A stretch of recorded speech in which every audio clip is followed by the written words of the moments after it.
Recording in progress.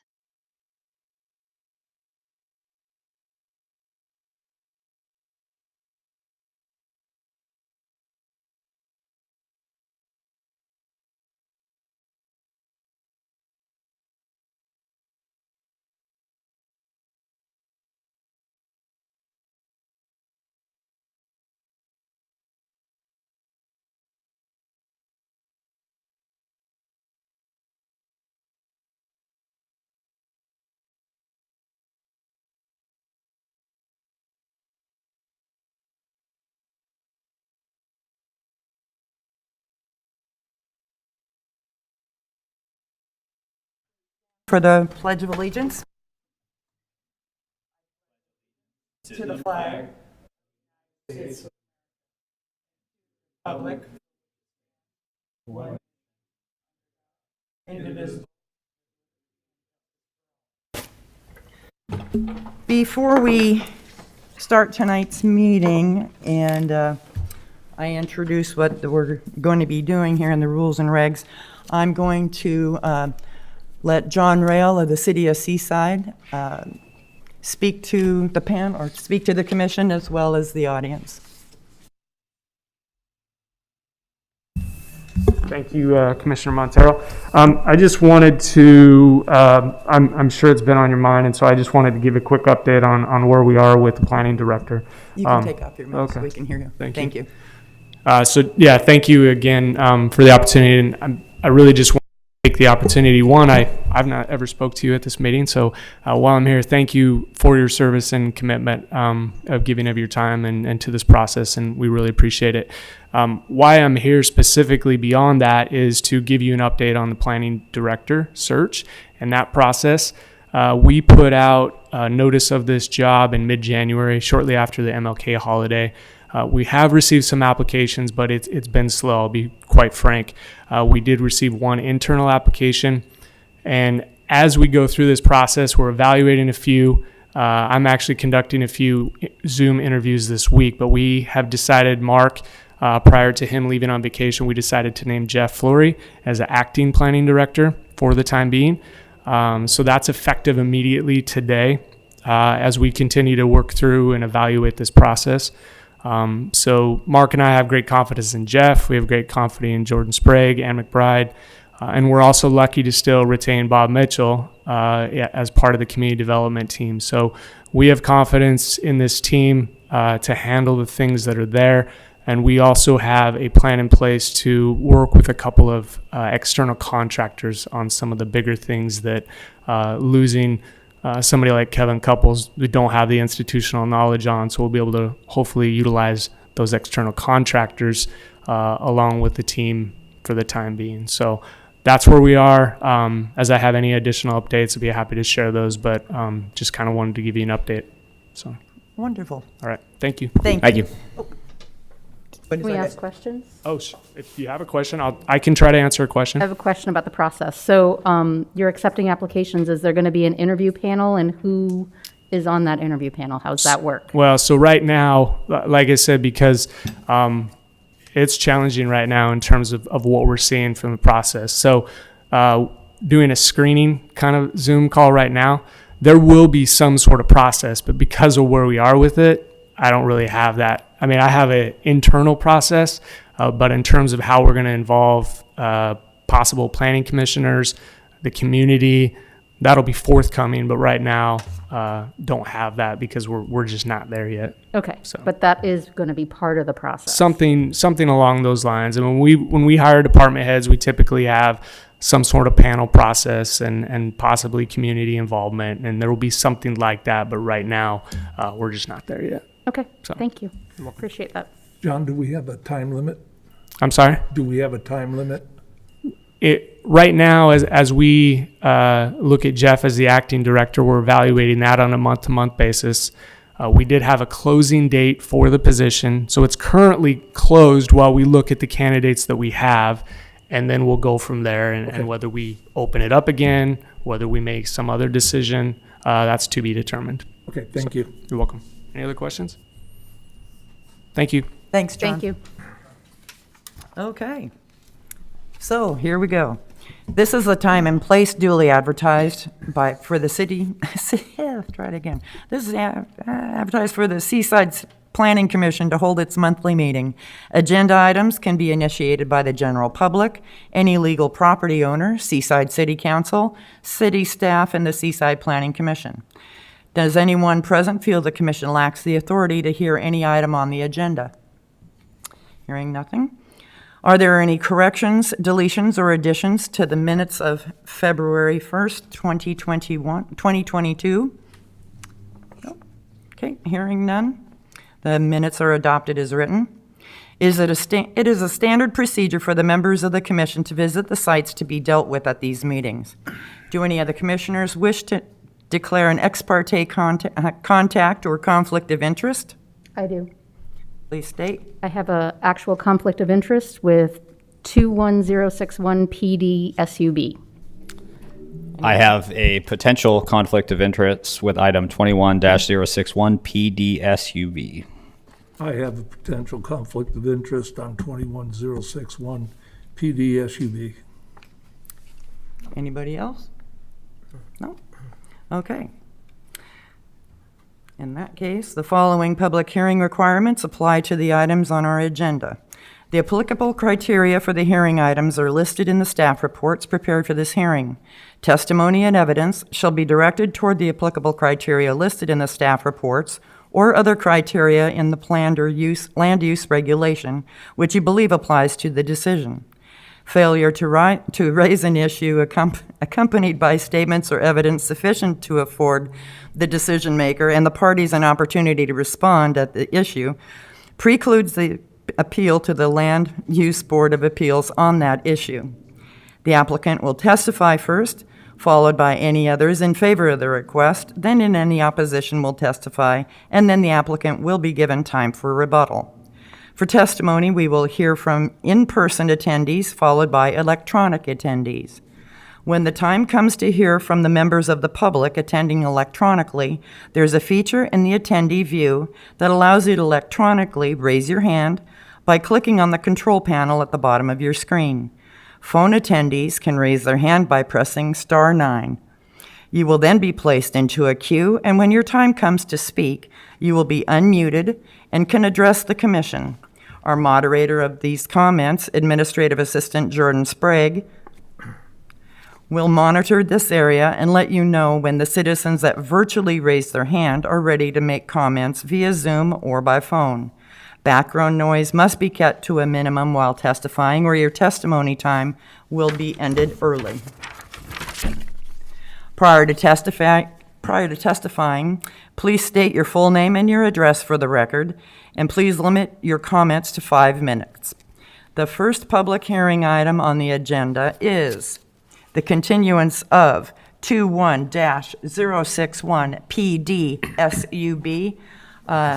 Acting Director Flory. Madam Chairman, you all should have received a letter from Sunset Ridge LLC dated February 23rd, 2022. They have requested a continuance from the March 1st hearing to April 5th, which will be our next regularly scheduled Planning Commission meeting. They've also waived their right to a 120-day decision timeframe. Wonderful, thank you. Is there anybody who cares to speak on behalf of Sunset Ridge? No? Anybody? Well, can't really do opposed because it's a continuance. Well, on that note, I will entertain a motion to continue 21-061 PDSUB. I will do that. I will make a motion that we continue 21-061 PDSUB till next month. Thank you. Do I hear a second? Second. We have first and second. All those in favor, say aye. Aye. Opposed? Abstain. Abstain. Yes, you have, were noted in the beginning. Thank you. All righty. Next on the agenda, we have 22-06 VRD. Mr. Acting Director. Thank you, Madam Chairman.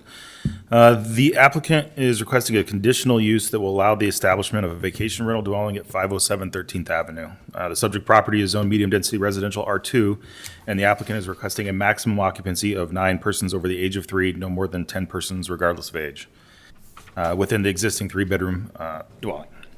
The review will be conducted in accordance with Article 6 and Article 10 of the Seaside zoning ordinance, which establishes the review criteria and procedures for a conditional use.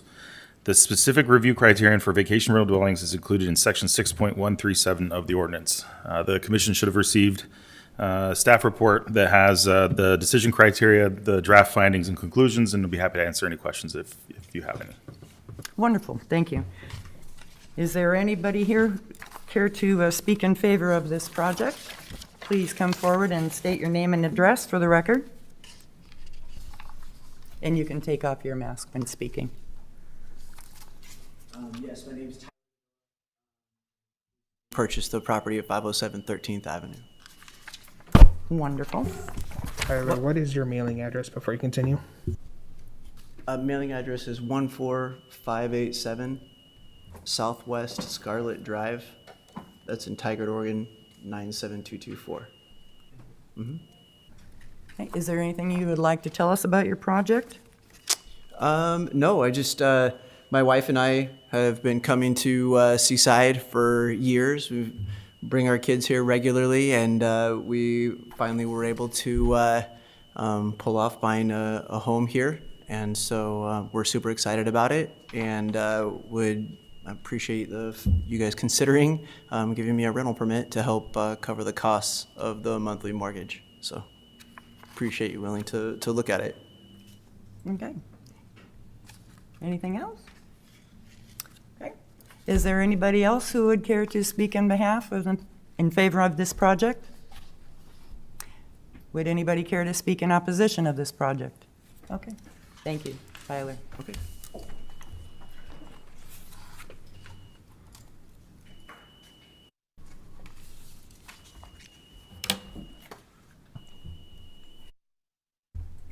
Hi, I'm Joyce Hunt, 510 13th Avenue, Seaside, here across the street from this house. I realize I really can't stop my main concern at this hearing about having so many vacation rentals right around my house. But I do have a couple of other concerns that might make things a little bit easier. One of them I'm not sure about, and I don't think it's an issue so much with Tyler's, but I've been concerned about the other vacation rentals that have been allowed that continue along with those 5 houses. And I think some of them have been cutting back into the riparian zone. They haven't been leaving, I mean, they've been clearing right to the edge of the bank. And I'm not sure if that's totally allowed, but I may be off on that. One thing that's annoying, and again, I don't know if this is the place to address it, but those 5 houses share a private driveway. And that driveway has become a public right-of-way as far as most of my neighbors are concerned. That it's often used as a cut-through to get back to the people that live on the peninsula, because that intersection at 12th and Franklin gets tight. And I understand that sometimes, like when the school bus or the garbage trucks, people cutting through. But, I mean, there was one incident a few weeks ago where I had 2 different construction groups working on houses on my street, and they were all cutting through, and each group had 2 or 3 pickups. They all left for lunch, they all came back, they all were getting points, and they were all going through there and not driving. And I'm used to having people turning around in my driveway all the time. There is one tiny sign, not tiny, a discrete sign that says private driveway up on the 12th Avenue end. I'm not sure where you'd put it on the 13th, but I think something that where people at least get the idea that maybe they shouldn't drive through. I have no problem with people cutting through on their walks, especially with their pets. I know Jeff does that, and my mom sits there and enjoys seeing everything. But they're also driving straight towards my dining room window. I recognized you and started to wave, but I couldn't see if you were looking at me, Robin, when you did the drive-by. And it's not bad when it's my neighbors or people I know, but when it's people are just driving by with their brights on right into my window. The other issue, and again, I don't know if that's anything, but the other annoying thing, and I haven't had it so much with the new house yet because they haven't been there that often, but all of the other houses on the street have these really bright porch lights, or they both have two bright lights out front, and they're all bright enough, even when like Tyler's house wasn't on last night, but the others were all bright enough, they still glare into my room over what the street light, and some of them are, I never got the variances on the first few because I'm over 100 yards, but their lights are bright enough. And when I look at them, and you can, if you went back to the picture, and if you can look at it, that they're just bare bulbs, and I think they're over 40 watt. And that's finally in here, I found something, I think it's number 8, and it was something that I didn't realize was in there, and I don't know if that's a newer addition, and I've just missed it over the years. But I really appreciate the exterior lighting because Seaside is supposed to be a dark community, and and there's streetlights at both ends of the private driveway that totally light that area up. There's no need for the porch lights there, is my feeling. And I would be really upset if I was Brianna and Jeremiah that live in the house, the rental house there, because that's all shining straight into their windows. So I know that's nothing to stop this, but I mean, if there's some way to look at the lighting on that and maybe to retro look at the other, and also I'm concerned about the lights on the back. I haven't personally been able to observe it, but I have a friend that lives in the big apartment buildings across the river, and he complained about how bright their lights are shine on the river. And I know that there's a house farther down on the other side that has brighter lights that shine on the river, and that concerns me for the night wildlife and stuff. So, all right, I think those are my main concerns. Thank you. Thank you. Okay, I'll turn it over to the commission for discussion. Chris, what do you have to say? The only thing I notice at all in this paperwork is the floor plan of the house is the reverse plan, not the one that he bought. But could be a simple. I tried very hard to get the actual, when she sent it over. Tyler, can you come up here, please? When we purchased the property, that was the only paperwork that I was given at the time that came with it, and I requested the map, and for whatever reason she kept sending it, saying the only way I can get it to come across is in the reverse order. So I don't know about that, but I tried hard to get it, and I could not get the right side rotated reverse version. plan. Mm-hmm. And that's fine. I don't see it as a problem. It's just crossing the T's and dotting the I's. Yes, sir. Yes. Thank you. Lou? No. Nothing? Kathy? Well, first, I just want to say that I did go take a look at the property, and I am wondering about access and how the private drive is going to be addressed as far as people using it, not using it, parking there, how that can limit access for neighbors, and the more it looks like it's just a through street, the more it's going to get treated like a through street, which isn't necessarily your concern, but your piece of it, I just am wondering about how we can help that not be an issue. So, other than that, the front yard space looked like less than the driveway space, but again, that's a compliance issue. So I don't know if there can be some landscaping that can be added so that the yard space, when it is planted, because I recognize that it's not planted now, doesn't get used as part of the driveway as it is in some of your neighbors' properties. And so, other than that, I didn't have the density information early enough to really sort through that very well. Those are my concerns. Thank you. Brandon? It says 3 off off-street parking. You're saying one in the garage and then two in the driveway, correct? Yes. The garage, I think, is technically like a two-car garage, but as we know, it would be a little tight to try to fit two. So people are most likely going to park one there and then two in the drive. So I did add the pavers to expand that to meet the requirements, and I'm actually working to, as the weather gets better, to have a contractor come in and pour concrete just so we have plenty of parking space. Okay, thank you. My only comment is I always sympathize with folks that live in neighborhoods with, the increasing vacation rental density, but, if the house follows all the rules, so I don't have any questions or concerns about it. Joyce and I have talked a number of times and it met Nancy and all of that. I want to be a good neighbor. So regardless of the rental situation, I absolutely want to work with them. I heard a lot of concerns that she raised. I'm super aware of the lighting situation now and some of that. There's a really nice apple tree on the corner of the property that she's brought to my attention as being something that produces lots of fruit and all of that. Like, I'm all for being a good neighbor, maintaining those trees. I love the natural riparian area and all of that. I don't want to disturb any of that. I like it just how it is, and like I said, want to be a good neighbor. So, Well, that's always good to hear. Yeah. So I do have a few questions.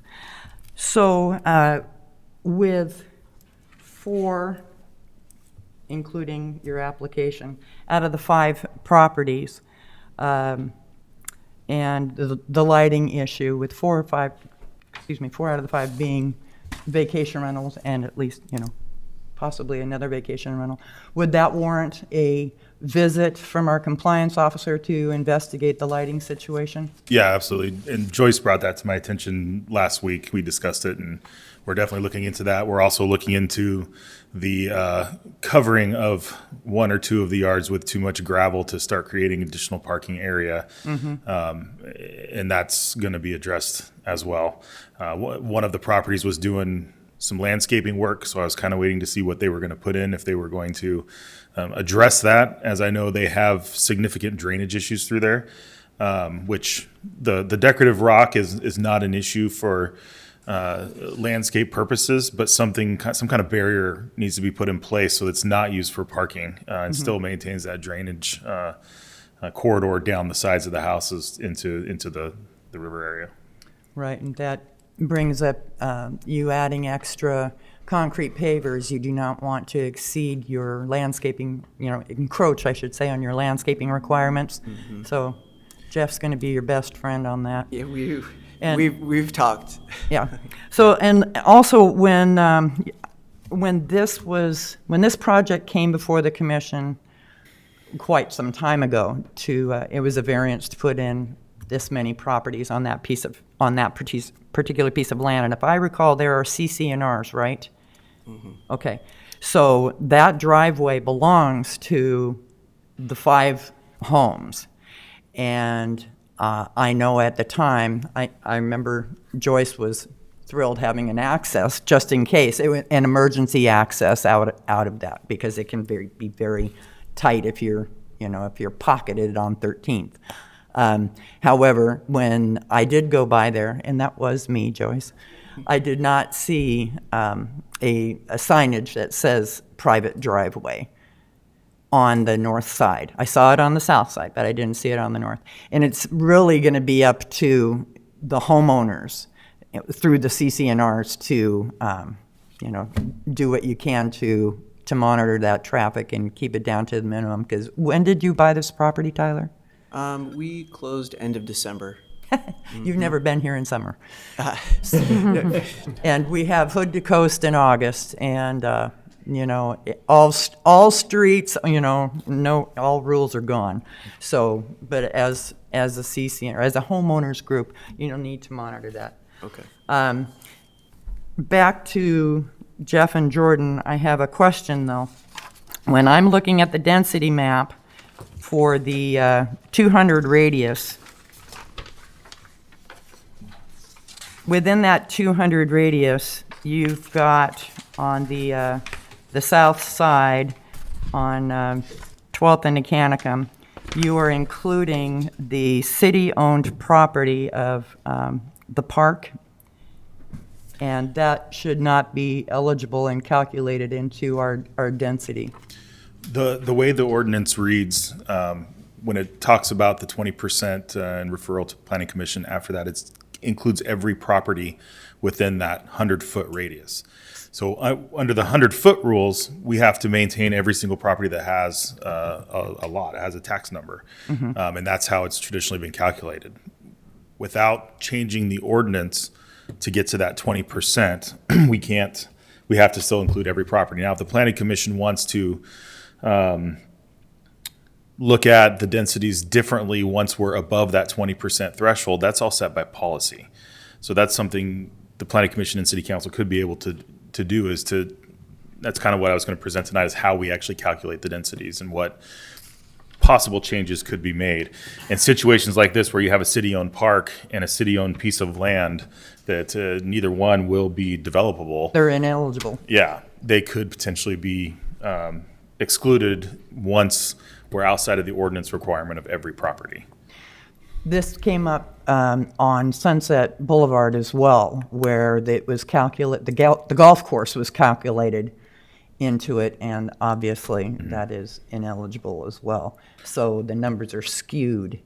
And it's been calculated the same way across the board for each density calculation, whether that's to get to 20%, to get to the 40%, to get to the 50%, or the 200-foot line for consistency. The only one that's set by ordinance is how we calculate the 20% density, which brings the applicant in front of the planning commission for a public Right, hearing. okay. Well, with this one would bring it up to 44% within the 100 feet if approved, so from 36 to 33, yeah, it'll bring it up to 44. Okay, I am done asking questions, okay? So, I have one procedural question that comes up after what you just mentioned. This may just be an imaging type of thing and transferred, but why is the oval the direction that it is and not the other direction? it should be circle. That's In which density calculation? The 100 in foot? either of them. So in the 100-foot, the oval is that way and, bleeds into the river rather than capturing more houses and more of the space where there would be housing. And in the 200-foot, it does the same thing. So it's capturing more going this way, which there's automatically less than if you were to run the same direction as the boundaries of the landscapes. It's calculated as any Property point line. from 100 feet from the property line. Property line, So I see it. this is, for lack of a better term, a kind of a rectangular property. Running east to west being your longer sides and north and south being your shorter sides. So it's going to encompass more properties east it. to west than it is going to north to south. All right, Yeah. perfect. Thank you for that explanation. Any other comments or questions? I'll entertain a motion one way or another.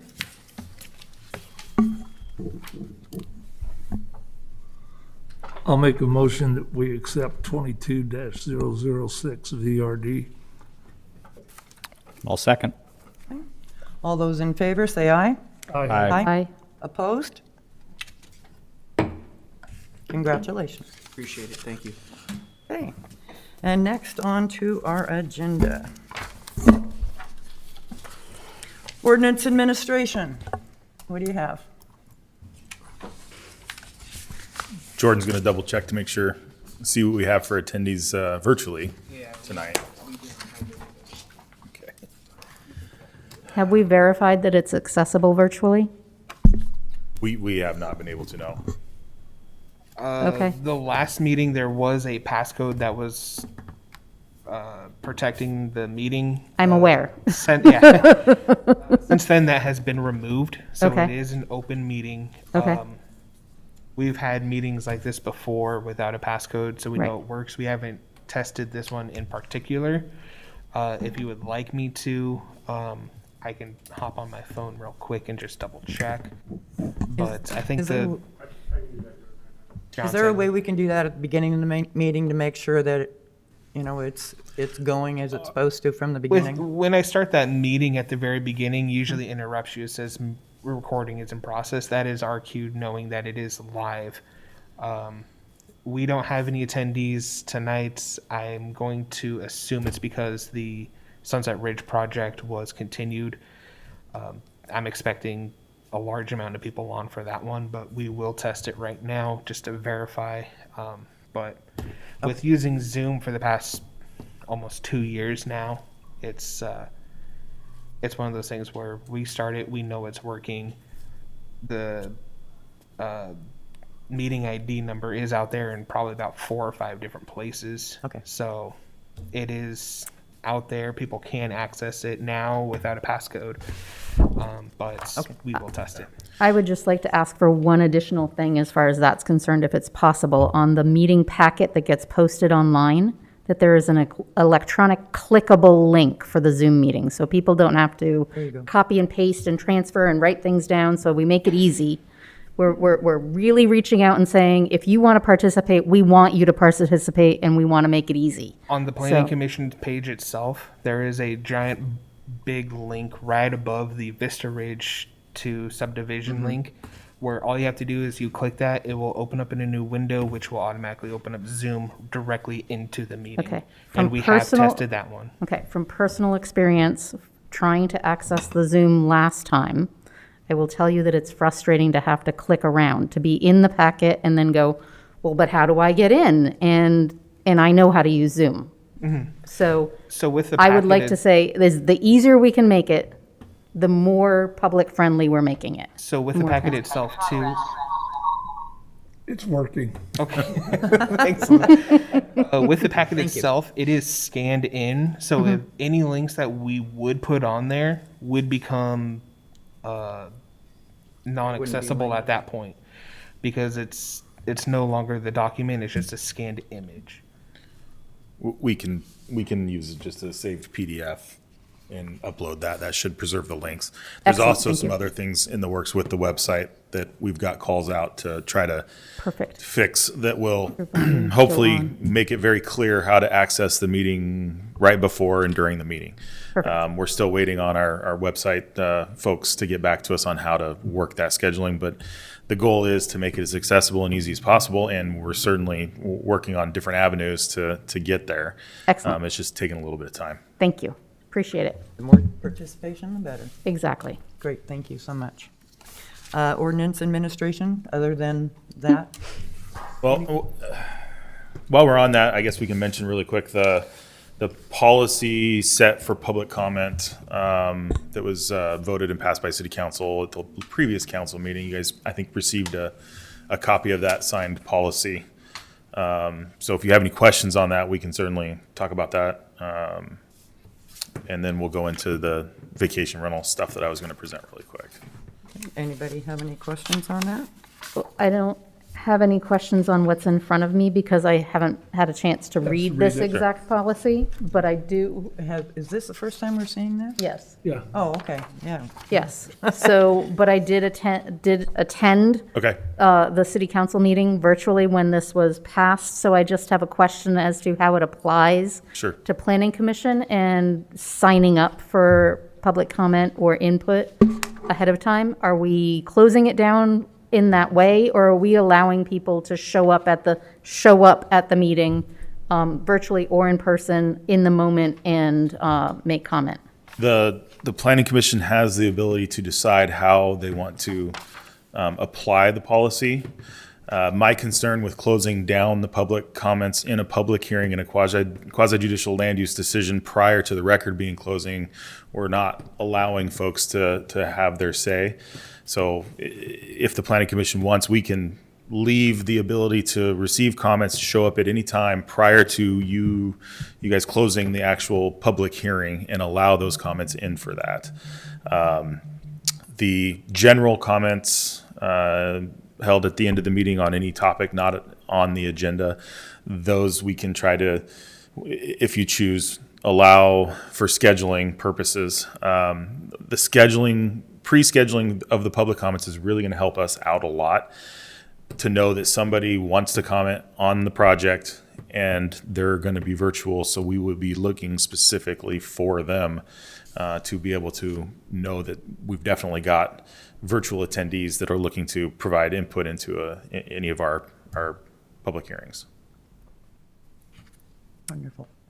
I know that it's been my experience in, if we're discussing this and what we want to decide, it's been my experience in attending lots of virtual public meetings that there's no need to operate from a fear-based place as far as the masses are going to show up.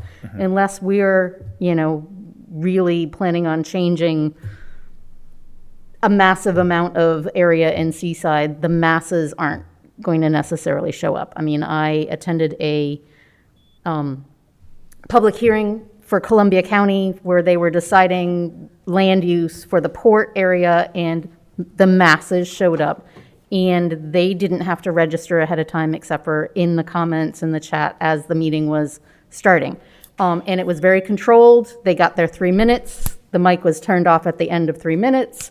Yeah. So there's ways to control it. So I feel like, if people want to participate, I am all in favor of giving them all the tools to participate. And if somebody shows up and wasn't able to get in contact and send in a note and apply basically to be able to speak on a subject that they feel like they want to, that we can open those doors until we have a problem. Let's not close them before we have those issues. That's my feeling about it. Yeah. Just to the policy, because I was involved in it, really the policy was a staff recommendation that the council adopted. And I think, I don't have it in front of me, so I'm going off of recollection, but I think it's on page 2.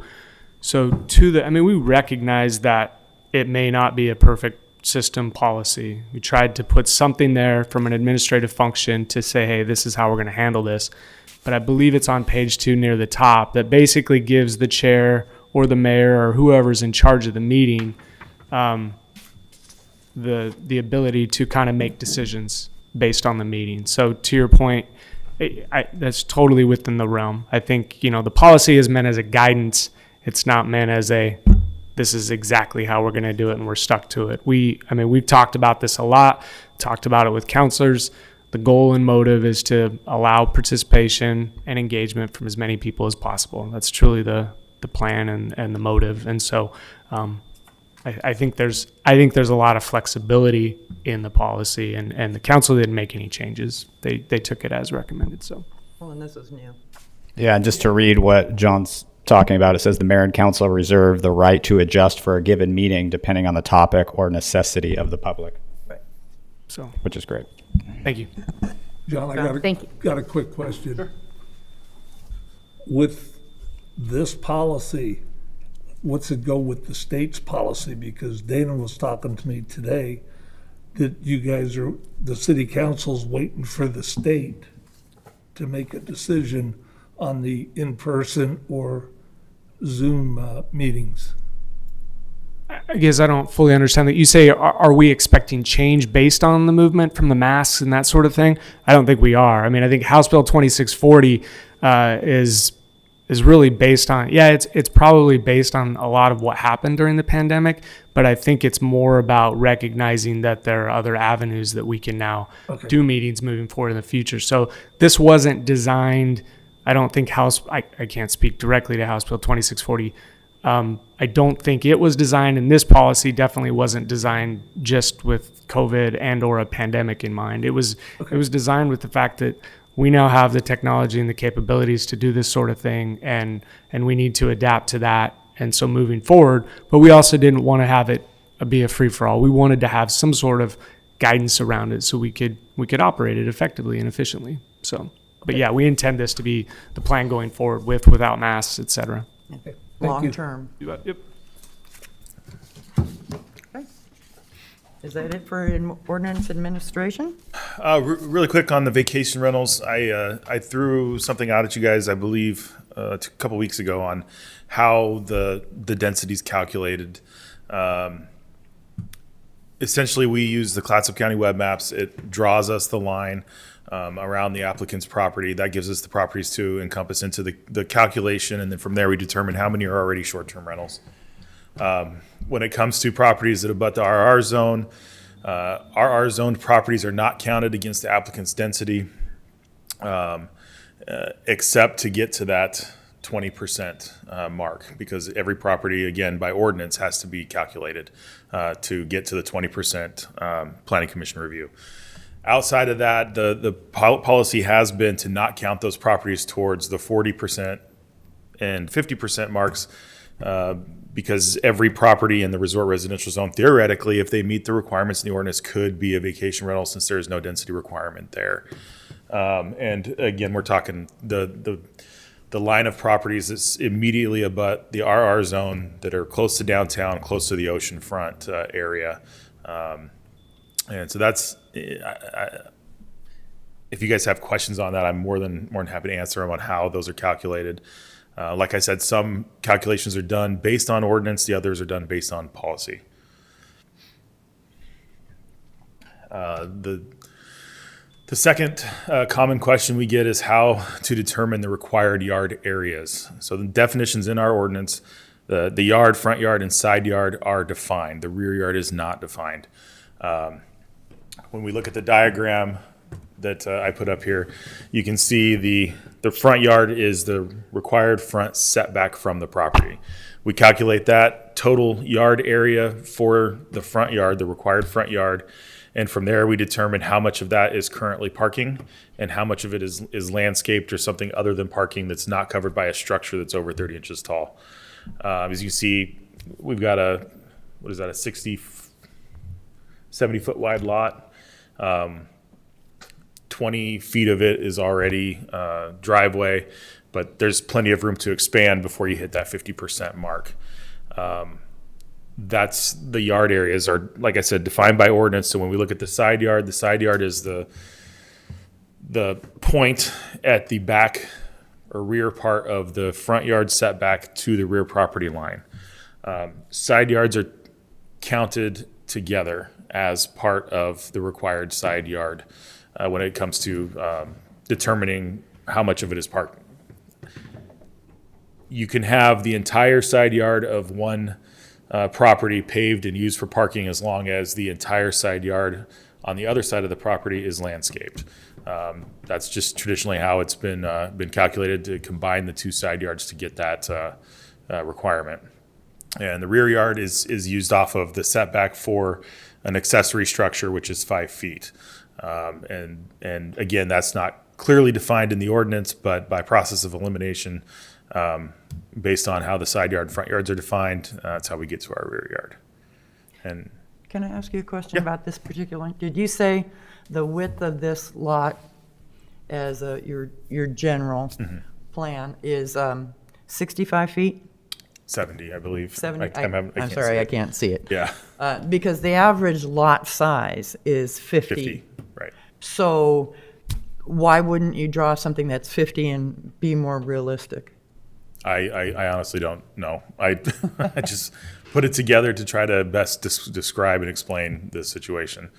But if we were to take a 50-foot wide lot, and provided it's completely square, 25 feet of that first 15 feet or 20 feet, depending on the zone you're in, could be parking or driveway. Just for visual sake Sure. is why I'm asking. Okay, sorry. Carry on. That's all I have for you guys. Just wanted to make sure we can get that clarification, because I know there's been questions on when a variance is asked for the required yard area, what that exactly means and what that variance is for. Especially when we start seeing properties that have easement accesses that may be just of the nature of their construction, 60, 70% of their yard area is covered in parking. Thank you. I do have a question about the VRD inventory that you sent us all out. Yes.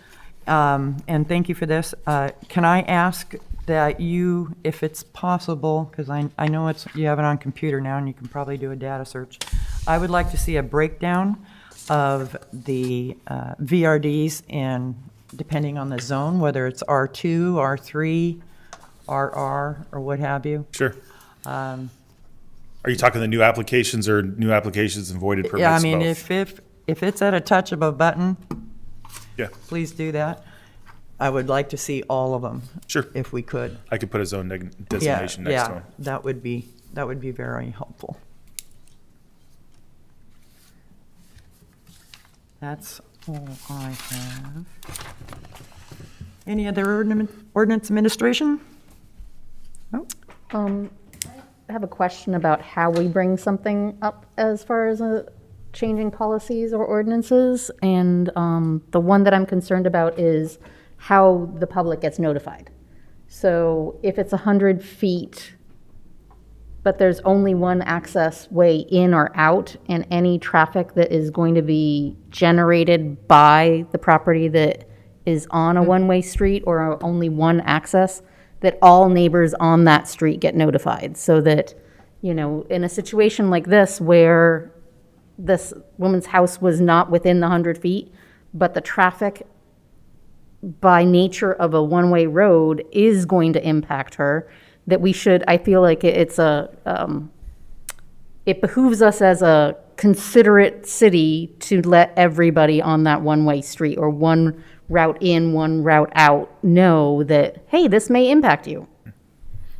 well, they would. The notification requirements, I believe, is set by ordinance on how that is done. And it's Okay. the 100-foot property, same with the density.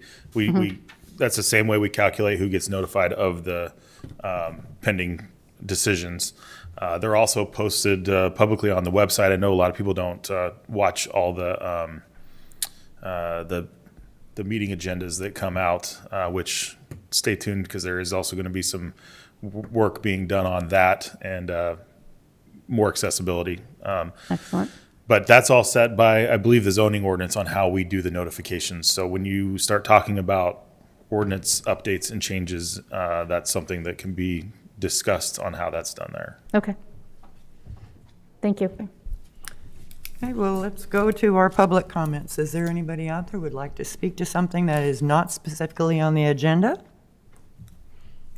Hearing nothing. Come back to the Planning Commission and any staff comments? I'm not. Chris, anything? Nope. Lou? Yeah, I have one thing. What's your We're schedule? buying a house in Beaverton as a second home. Our primary residence is going to be here, and I wanted that on the record. This is our primary, I am not resigning from the board. And nor would we let you. All right. I do, go One ahead. other- I beg your pardon? Sorry. And I'm number one on the surgery list. That was my next question, but I was going to ask after. Yeah, I got number one. Congratulations. I'm curious as to, you said that there's things in the works as far as the ordinances and different updates for meetings. Is there a particular plan or process in place for updating the comprehensive plan, and how will the Planning Commission be involved with that? Having just stepped into this today, I don't know if that's a comprehensive plan, that request to start working on the comprehensive plan has made it to the city council yet. I'll look into it and get back to you guys on how that process gets started, because I know you've been interested in starting the process, going down that path, and what we need to do to actually take that first step. So I can certainly start looking into what work needs to be done to get to that point. Okay. Brandon? Seth? No thanks. Did I have anything? What was it? Had to do with the comp plan. And, but I'll let you keep me posted rather than me bugging you. And I have a vacancy. well, we do have a vacancy, and yes, I did notify the mayor when I got John's resignation that the vacancy in the planning commission is open, and we'll expect to hear from the city council and their candidate list and so on and so forth. And will keep me apprised, and everybody else will know. And I think that is it for now. If there's nothing else, the meeting is adjourned.